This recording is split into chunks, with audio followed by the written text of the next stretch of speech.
To start, what I would do is just give you a brief history of how everything unfolded. And last April 1st, so this is now what, a year and 394 days or 95 days that we were laid off from LIAT 1974 Limited, and the reason given obviously was COVID, which we understand.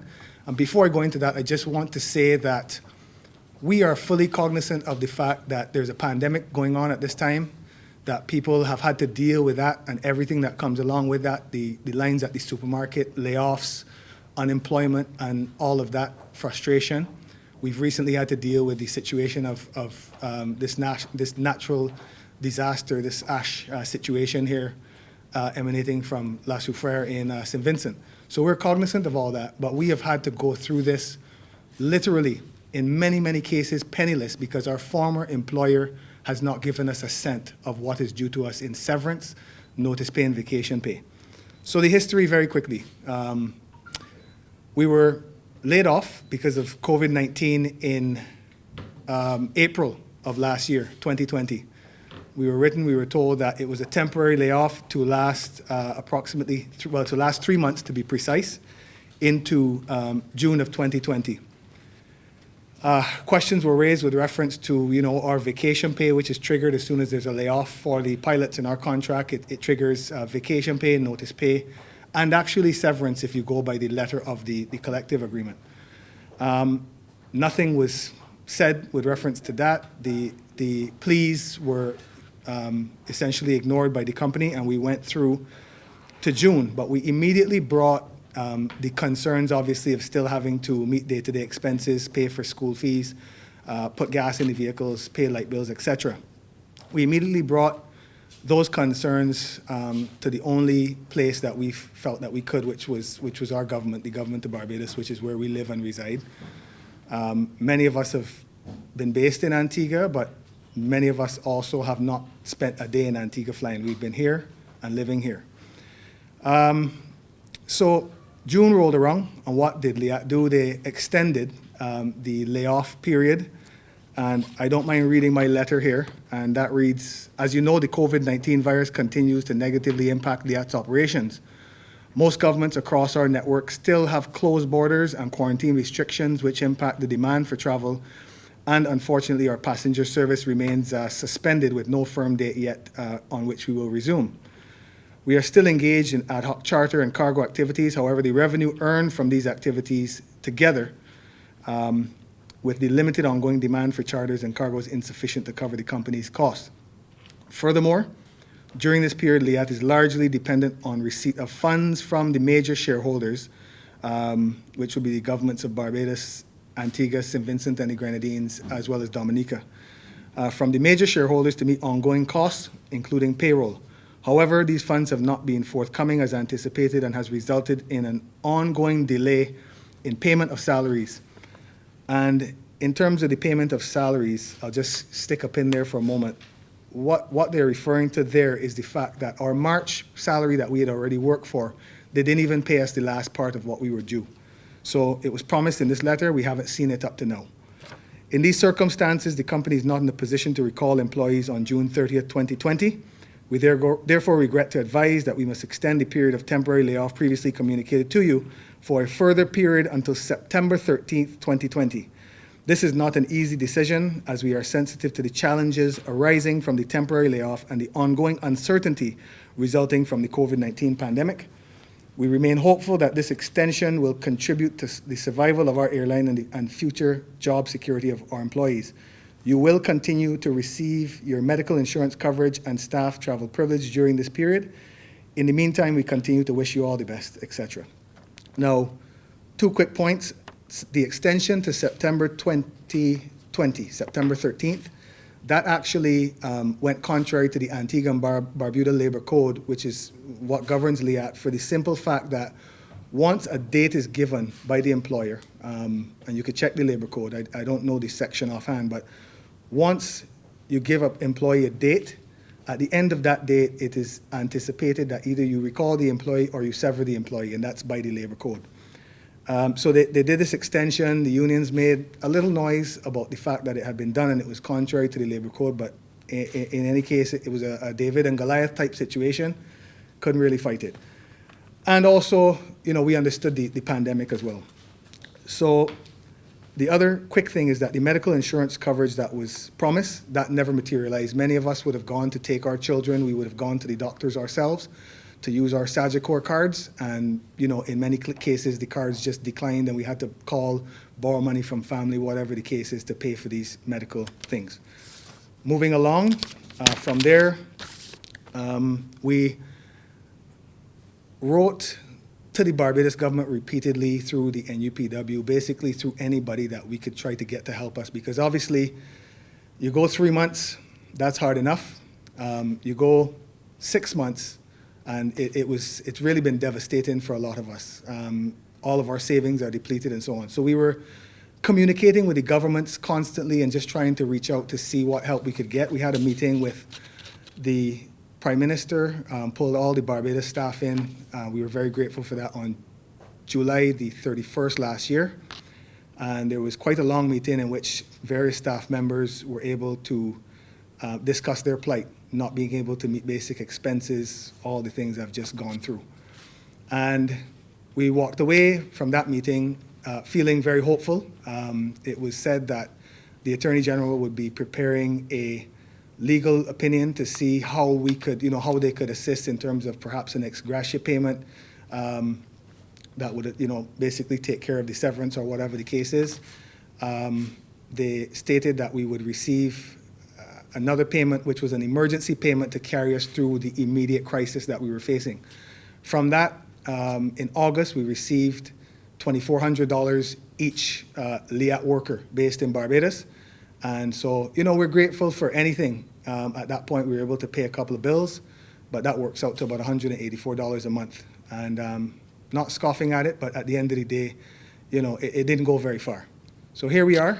That's what we've all received collectively.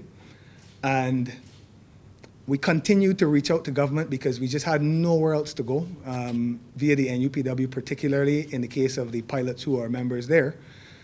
And we had another meeting with Honorable Colin Jordan, Minister of Labour, came representing the Barbados government again. At this point, we were literally begging for some help because we were in trouble with mortgages, rents. A number of people who will have the chance to speak to you have been evicted from their homes. Some have to leave the country and so on. So we had that meeting. It was understood. The plight of the workers was understood. And there was a promise to get back to the NUPW within about a week or so, to the General Secretary of the NUPW, and they stated that they would be doing everything they could to try to get the situation sorted out and give us some much needed relief. Just to give you another piece of correspondence here, and this is just prior to the meeting with the Prime Minister. This is from Dr. Ralph Gonzalez, Prime Minister of St. Vincent and the Grenadines, who is speaking at this time as the head of the shareholders of LIAT 1974 Limited to the staff. And what Honorable Prime Minister says here on June 29th, 2020 is their staff member. This came to all the staff through LIAT. Over the past few months, LIAT has been challenged as a consequence of the COVID-19 pandemic. The financial state of the company has been reviewed and LIAT is unable to pay its debts. As you are aware, since 2017, LIAT has been struggling to recover from a devastating hurricane season. The major shareholder governments have made every effort to support the airline. However, with the current pandemic affecting all sectors of national economies, the major shareholders are unable to give LIAT needed support. Both the board of directors and major shareholders agree that the airline cannot survive this crisis. A general meeting of all the ordinary shareholders and creditors will be called for the purpose of considering the closure of the airline.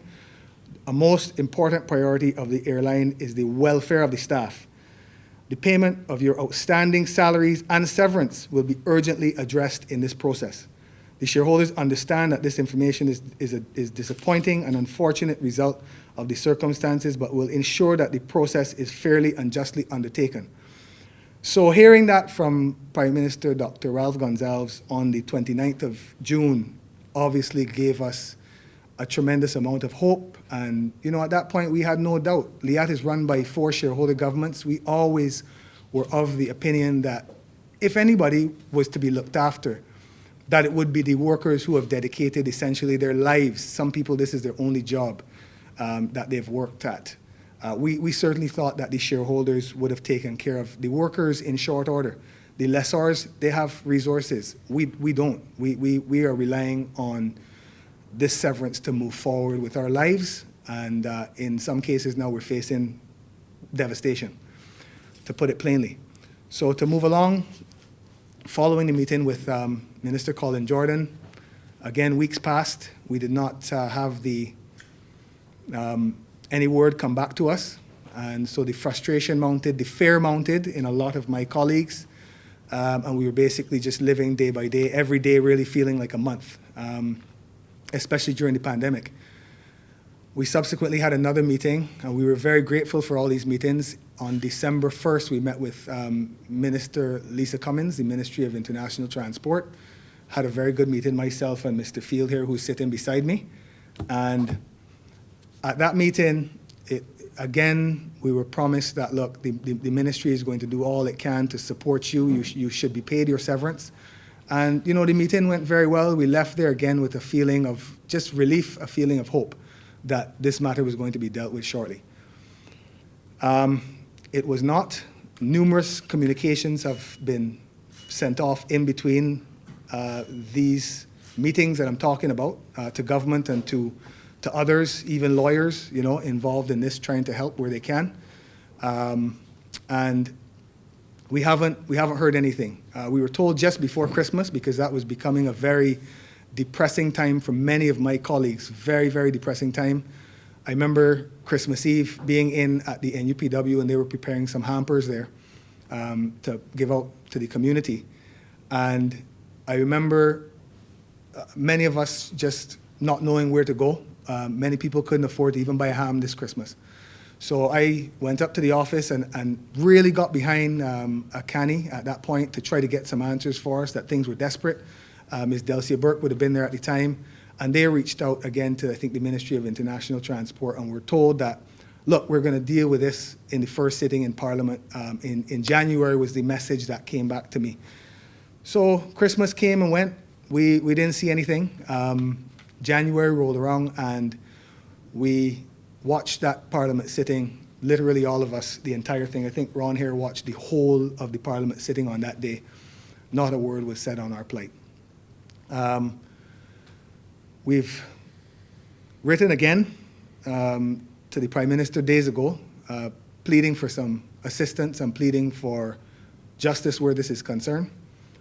We don't have anywhere else to turn, basically. And it's a situation that, if not fixed soon, if something doesn't happen soon, the destruction that is caused to the former workers of LIAT who served this region so diligently, it will be irreparable, I believe, and it already is in some cases. So we are asking and pleading and begging and urging our government to come to our aid, and come to our aid very, very shortly, because it is a very critical situation. And from there, I think I've covered the majority of what I have to say, except to say that LIAT was not insolvent yesterday or last March or in June or in August for that matter. We have worked every single year that I could remember, and the point was raised the other day. We have worked every single year for LIAT, and at some point during that year, you're hearing talk of closure. You're hearing talk of downsizing. You're hearing talk of restructuring. And you know, it weighed on you mentally. It weighed on you mentally, physically. This is what the workers went to work in lightning and thunder during hurricane season and had to deal with repeatedly each year, day in and day out. This is what happened.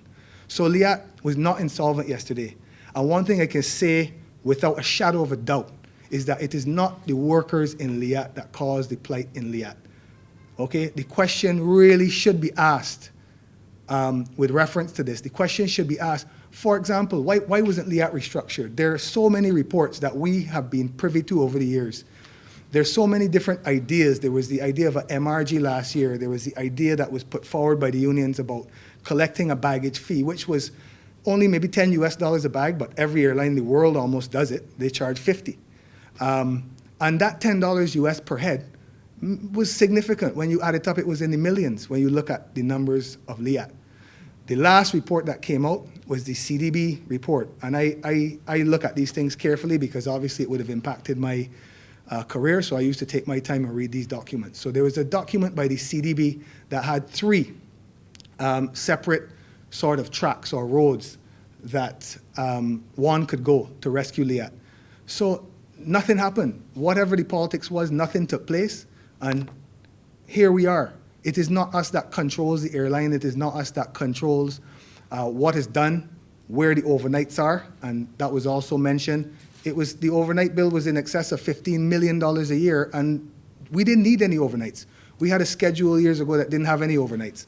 So we're not to blame, and we're just begging for what is rightfully due to us, irrespective of what the legal position is.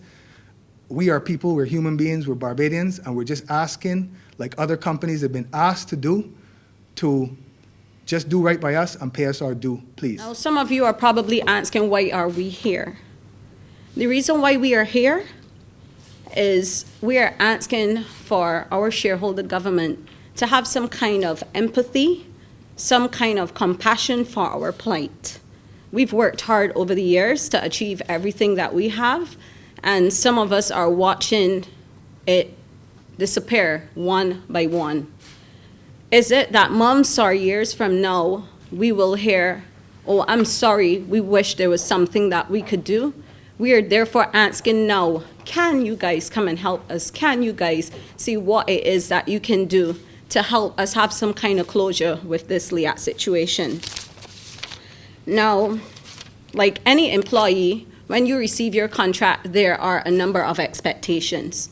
On the part of the company or the employer, the expectation is that the employee would do what they were paid to do. They would carry out the job. On the part of the employee, the expectations are, 1, we will receive our salaries on time.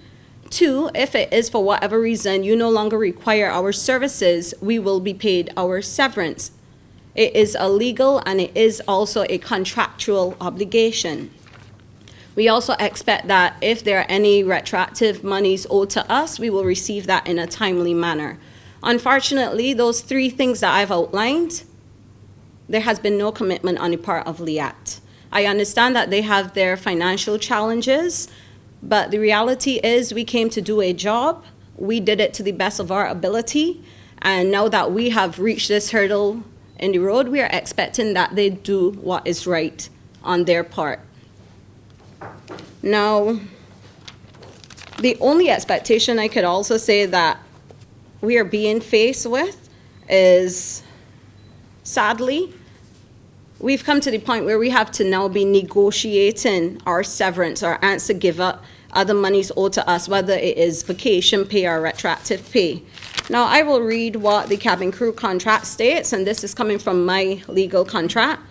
Section 26, page 62, Article 1B2, it says, under redundancy, every cabin crew whose employment is being terminated on the grounds of redundancy shall be entitled to receive, in addition to any other benefits, severance pay at the rate of 1 month's salary for each completed year of service.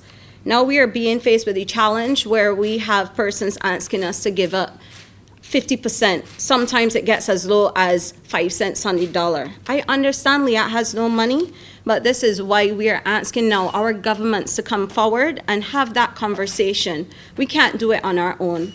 We would like them the same way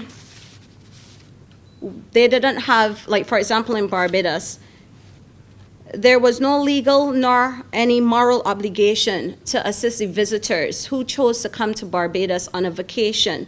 They were faced with challenges where they were unable to get their COVID tests results in a timely manner, and they understood the plight of the visitors, and they came to their aid. They didn't have to do that. Then when we had the lockdown for 6 weeks, I remember one minister stating that they were putting things in place to assist persons like the vendors, the shopkeepers, the estheticians, the hairdressers, all those persons that would be affected because they do not pay NIS. They understood the plight, so they offered them some kind of money. It was an arrangement made to pay them money during that period. We were dealing with this for over a year now. You were aware that this was our case. Where is the assistance being given to the LIAT workers? As Mr. Cave said, we are grateful for the money that we received last year. However, the reality is it cannot, and it did not, pay for everything that we owe, whether it is for our mortgage, whether it is our day-to-day expenses. It cannot pay for our basic needs, to buy food. People have kids, people have families that they would like to support. Right now, this is a pandemic that we're going through. We were just recently faced with the ash like any other person. I would like to power wash my house, but unfortunately, I have to prioritize. So the power washing can't be done, but I need to make sure that I'm able to buy food, to pay for my mortgage, to ensure that I have a roof over my head at the end of the day. So these are the challenges that we've been faced with. We too are going through the pandemic. We too are trying to make ends meet.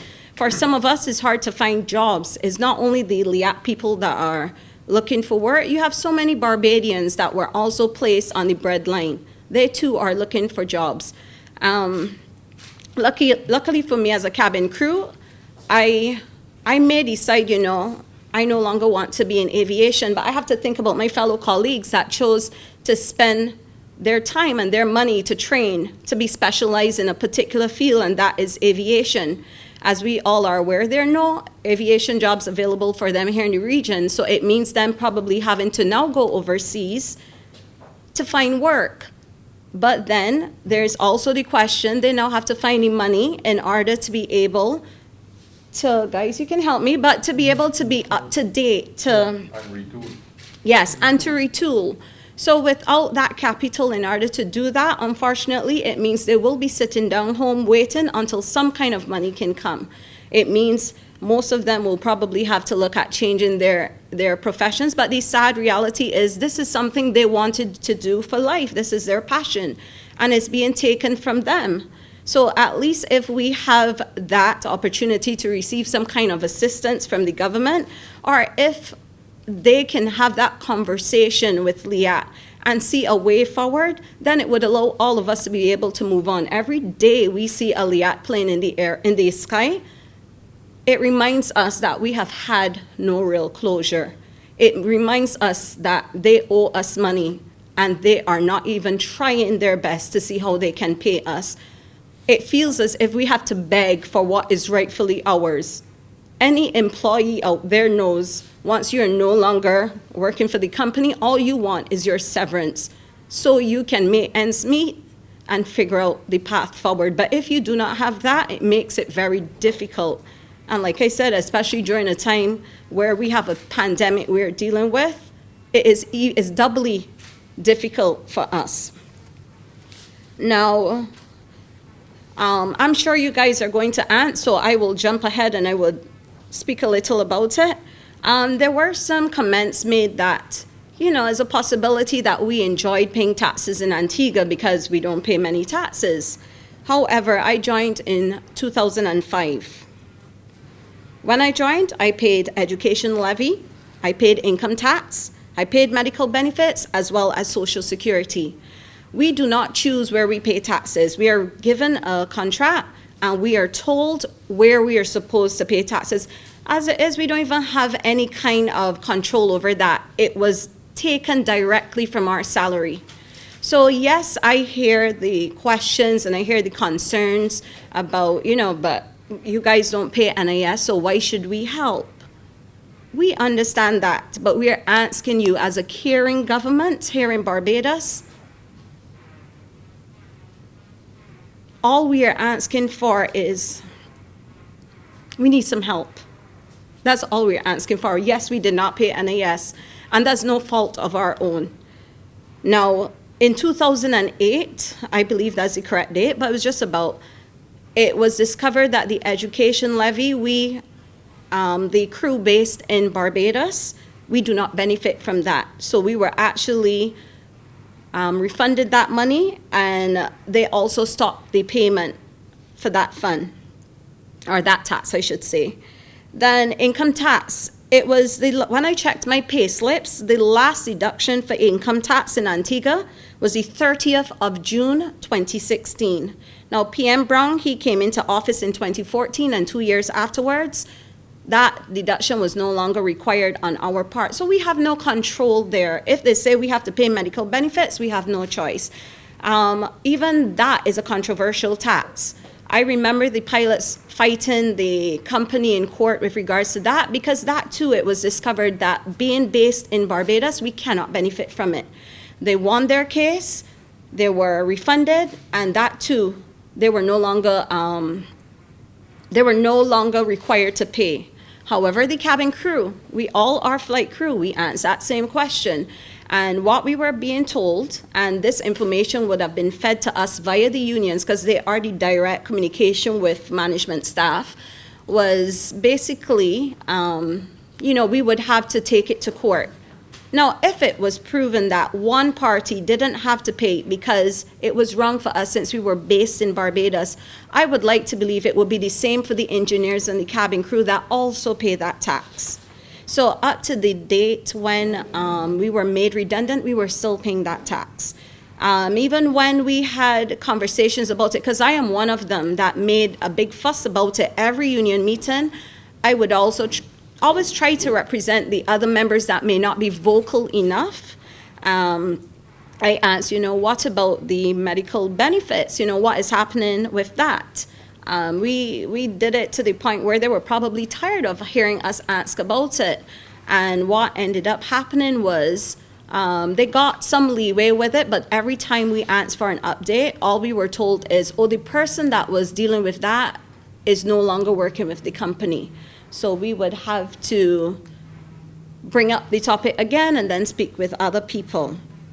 So we did ask, can we at least pay NIS if it is proven that the medical benefits, we cannot benefit from it? We are willing to pay the NIS. We all, as Barbadians, we know the benefit.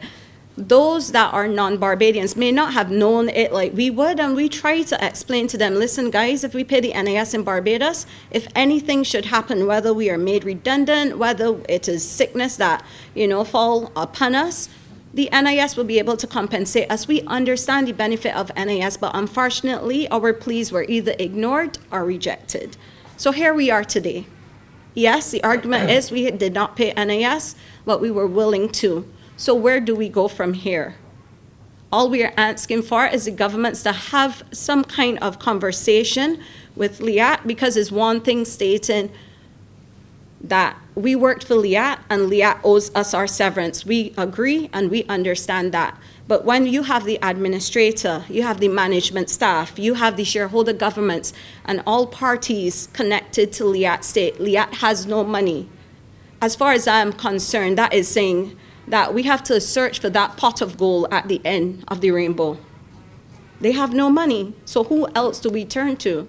Well, I can speak of one figure. I'm not saying who it is, but unfortunately, we are paid in EC dollars. So the reality is, when we do receive our money, it is already being converted to Barbadian dollars. So we are losing out. It will be spent in the Barbados economy.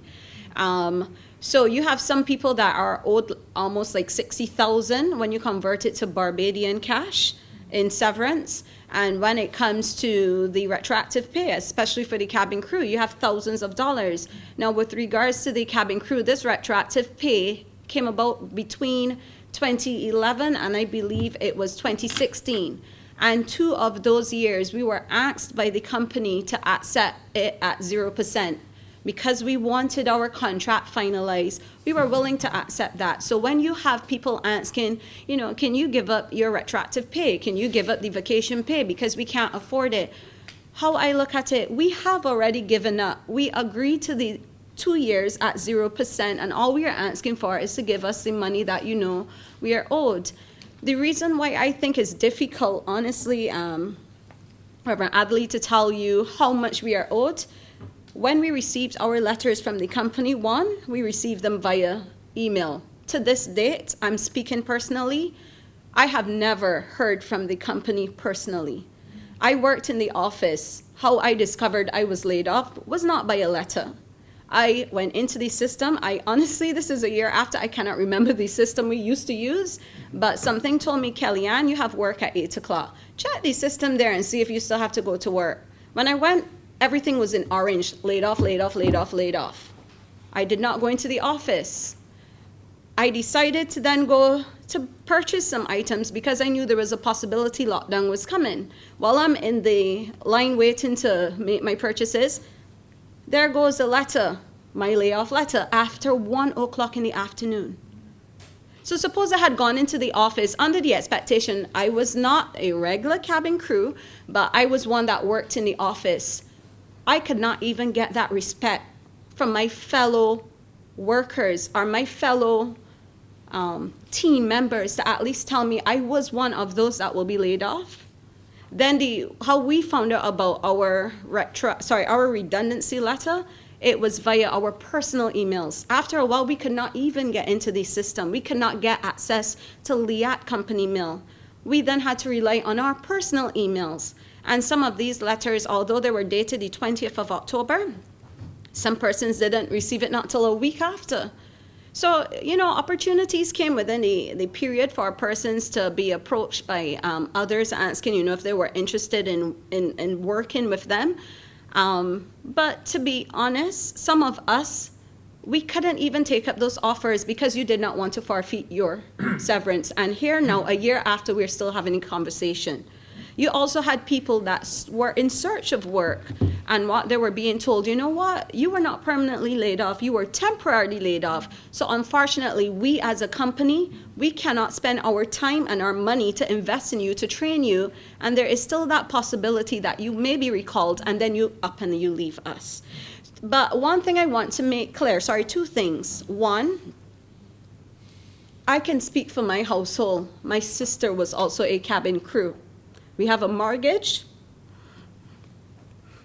We have bills like anyone.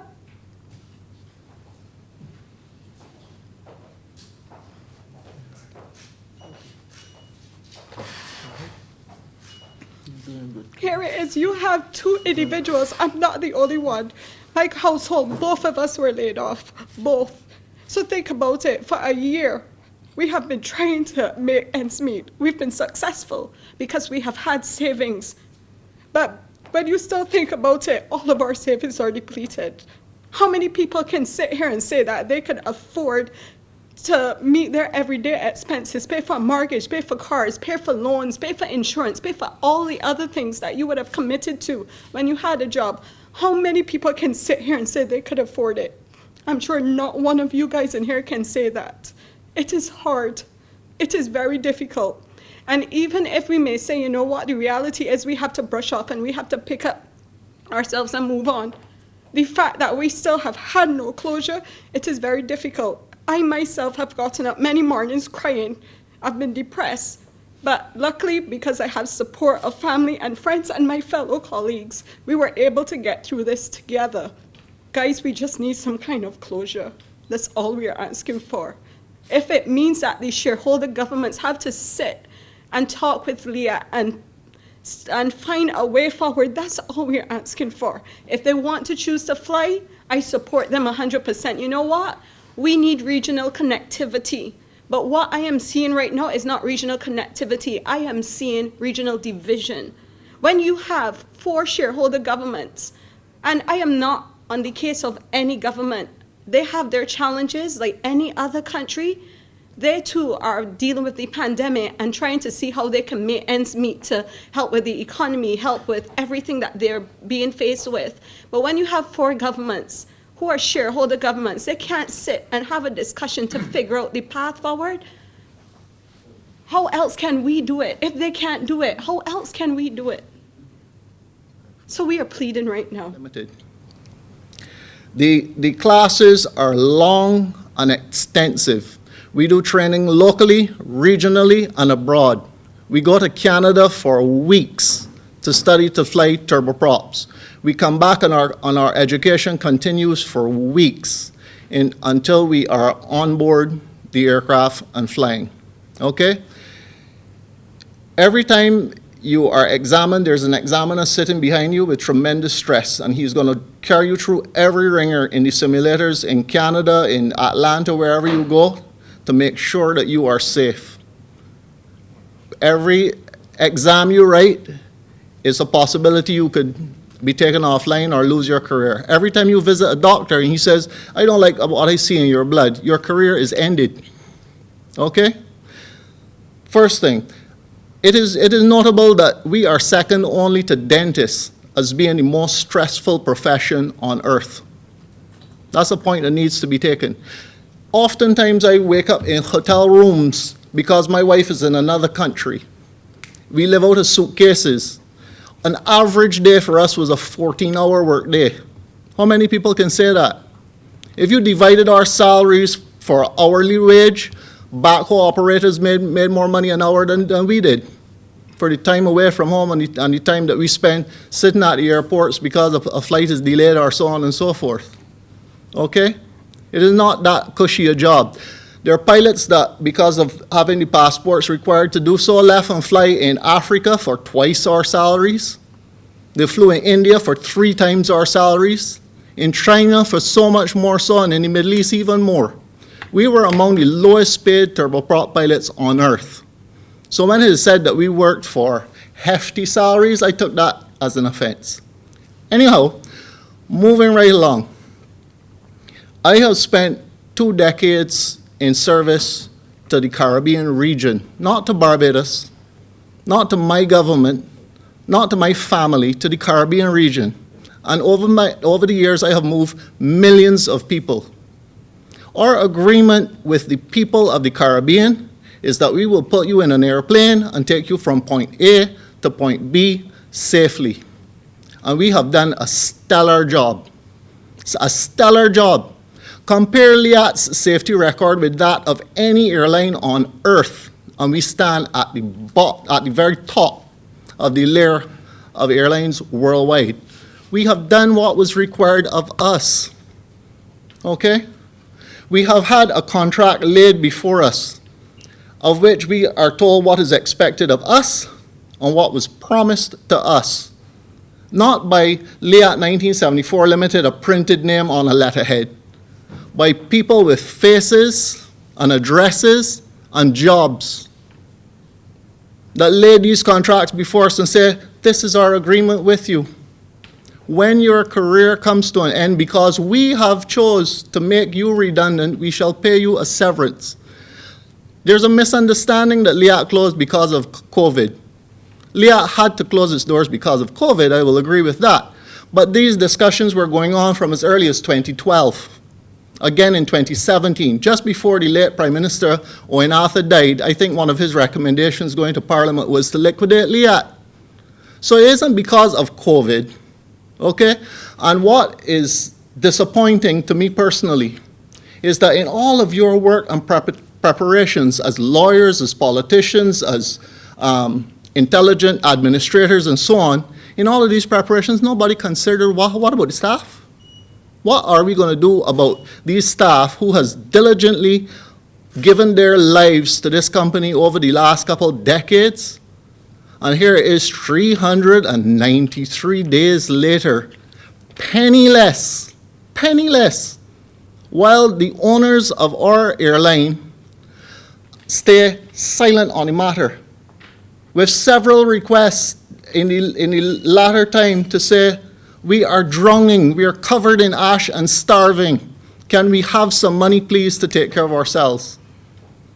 Many of my colleagues are proud, and because of that, they are ashamed to let their stories be told. I am not one of those people, and because of that, I believe is the biggest reason why I'm here, because I am willing to share what has happened to me personally. Okay? I have a daughter living abroad who I try to look after to the best of my ability. I am married. My wife runs a dance studio, And we all know how well the artists have been taken care of over the past year. I have two parents. Both of them are at the age of pension, and both of them have been denied non-contributory pension. And I try to help them as best I could, along with neighbors and friends. This conception that pilots are rich is nonsense. I lived in a one-bedroom apartment, and my landlord was very gracious to me at the start of the layoff by reducing my rent significantly to help me to get through this far. I've sold my vehicles. I had a little piece of land I was planning to build a house on. That dream is done. That has been sold to pay my bills. My truck has been sold so I can pay off my creditor. Eventually, the money I had dwindled away to almost nothing. I'm holding on to what, as best I could, how I could. And my parents, God bless them, tried to help me with food. Mr. Cammy Holder came forward, as you would have seen in the press, and helped us out through Crumb's Bakery and friends of his in the farming to provide us with some stuff. But that only goes so far. I'm now living in a room at my uncle's house. And it is embarrassing. It is shameful. And I understand the rest of the staff who don't want to share this plight. But it must be shared because there's this misconception that pilots are rich. That is nonsense. Okay? We are people who work just like anybody else. And all we are asking is like anybody else, because we see the stories. When they were moving the statue of Nelson for $20,000, I asked, wait a minute, we are dying here. Is it so important to spend this money to move a statue? When we heard about people at All Year's Night who had parties and so on, well, they will be compensated for the preparation for these parties. Remember, this has been more than 6 months while we are penniless, wondering who is taking care of us. Those people were taken care of. How do you think we feel sitting at home hearing the ministry when Liz Thompson had the speech on TV about compensating tourists who could afford to travel during COVID and then had to wait too long for their RH tests? And when those results are late, oh, we're going to pay them money to continue. How do you feel when we hear that Inter-Caribbean is getting $2 million to help them with carrying on their business while we are kicked aside as disposable assets? How do you think we feel? We are Barbadians. I am a Barbadian who worked for a Barbadian-owned company. LIAT, I think, owned 49% shares. That's the majority shareholder. 59? Anyhow, Barbados is the major shareholder. I am not holding them any more responsible to the other four governments, but this is my government. This is who I elected to represent me. And it is not only the fact that they are the owner of the company. I live as a Barbadian in Barbados, working for a Barbadian company, and I'm left to starve? Come on, man.